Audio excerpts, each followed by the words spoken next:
नमस्कार मंडळी, आज आपण बघणार आहोत शेवयाची खीर। मी इथं आंबे शेवया घेतलेले आहेत, त्यानंतर तूप आणि ड्रायफ्रुट्स बारीक करून घेतलेले आहेत, अर्धा बाउल दूध घेतलेलं आहे। आता आपण शेवया बारीक करून घेऊयात। मी इथं आंबे शेवया घेतलेले आहेत, तुम्ही तुमच्या आवडीनुसार कोणत्याही फ्लेवरचे घेऊ शकता।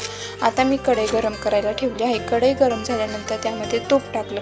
आता तूप टाकल्यानंतर आपल्याला ड्रायफ्रुट्स फ्राय करून घ्यायचे आहेत। ड्रायफ्रुट्स छानपैकी आता बघा फ्राय झालेले आहेत, आपण आता ते काढून घेऊयात। आता ड्रायफ्रुट्स काढून झाल्यानंतर त्याच कढईमध्ये आपण शेवया भाजायला टाकूयात। आता मी शेवया भाजून घेत आहे। शेवयांना लाल कलर येईपर्यंत आपल्याला शेवया मंद आचेवरती भाजायच्या आहेत। छानपैकी शेवया भाजल्यानंतर आपण शेवया सुद्धा एका डिशमध्ये काढून घेऊयात। शेवया डिशमध्ये काढून घेतल्यानंतर त्याच कढईमध्ये थोडं तूप टाकून त्यामध्ये ड्रायफ्रुट्स टाकले आणि परत भाजलेले शेवया त्यात टाकले।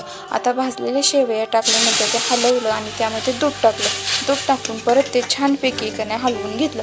आता ते छान हलवल्यानंतर त्यामध्ये वेलची पूड टाकली, त्यानंतर 2 वाट्या साखर टाकली आणि आता एक त्याला मंद आचेवरती उकळी येऊन द्यायची, छानपैकी मिक्स करून। आता बघा त्याला थोडी थोडी उकळी यायला लागलेली आहे, म्हणजे आता आपली खीर तयार होत आहे। आता आपली खीर तयार झालेली आहे। आता ती आपण काढून घेऊयात एका बाउलमध्ये।